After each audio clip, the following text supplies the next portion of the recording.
चरित्र अध्याय 9 के 36 में कहेला, योपे में तबीता नाम शिष्या रहती थी।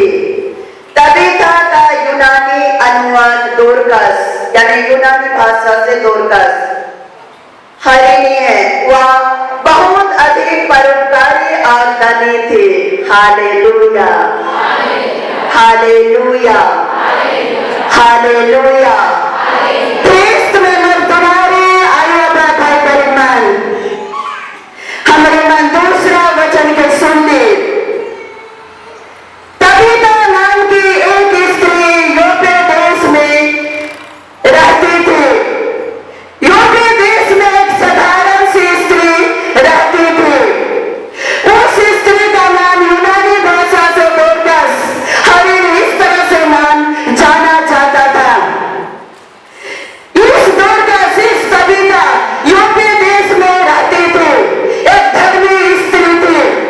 ये स्त्री, ये बहन, ये बेटी रोज दिन के जिंदगी में कपड़े सिलाई करके जीवन बिताती थी। कपड़े सिलाई करके जीवन बिताती थी और कपड़े सिलाई करके उसमें जो भी पैसा मिलता था उस पैसे से लोगों को बहुत दान दिया करती थी। और जो भी सिलाई करती थी उसमें से कपड़े सबको भी गरीबों को बांटा करती थी। मजदूरी अयोध्या भाई बहन, दोरकस परमेश्वर के नजरों में, यीशु मसीह के नजरों में और योपे देश के नजरों में, लोगों के नजरों में एक धर्मी स्त्री बन गई, एक आदर्श स्त्री बन गई। Hallelujah, hallelujah, hallelujah. तबीता नाम की स्त्री योपे देश में साधारण सी एक स्त्री रहती थी। उस देश में इस बेटी कपड़े की सिलाई करती थी। कपड़े सिलाई करके जो भी पैसा कमाती थी उसी पैसे को गरीबों को बांटती थी, बीमार लोगों को सहायता करती थी और जो भी कपड़े सिलाई करती थी उस कपड़े को भी गरीबों को बांटती थी। बहुत दानी थी, बहुत दान देने वाली स्त्री थी।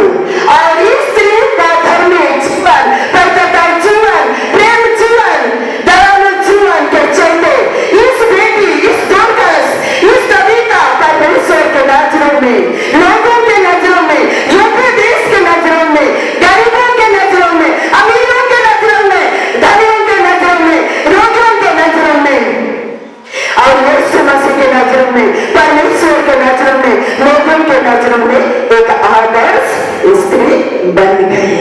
हालेलुया। अब ये वचन लड़ना से बात नहीं कर रहे। हाथ तो लंबा है ऐसा, आप देखो ये हाथ लंबा है कि नहीं, दिया देख लगे।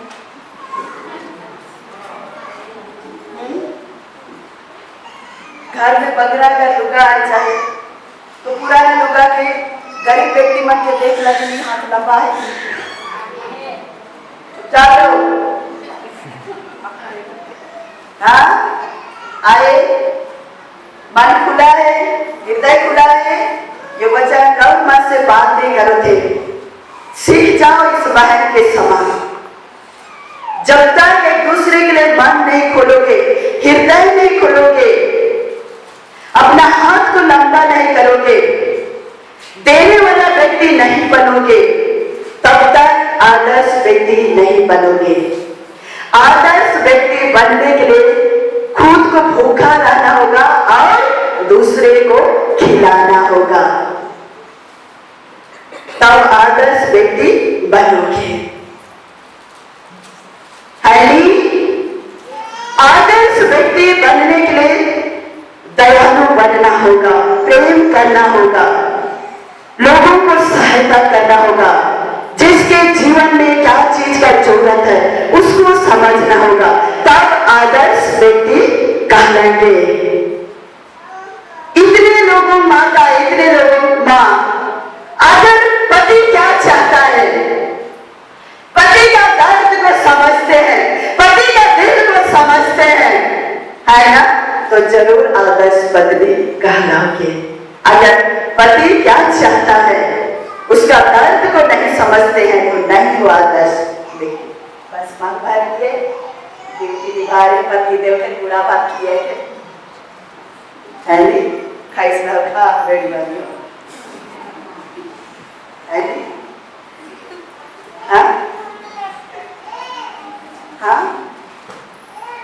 कभी प्यार से कोई नहीं ई बेर के जन्म भर में मोर पसंद से पींद बेरे ने कभी किस तरह से प्यार दे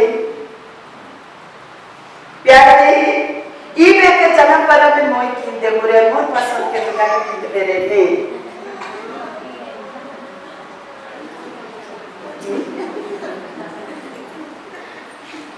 पति जो रात रात खेत में हाथ जोतो थे जब तक पति नहीं आए तब तक भूखे नहीं लारा लुड़ू पहले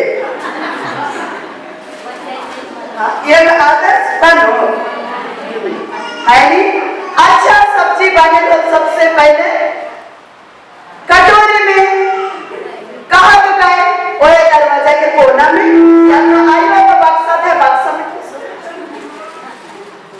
आदर्श व्यक्ति बनो भी हमें कहाँ करो थी कहाँ नहीं करो थी ऊपर वाला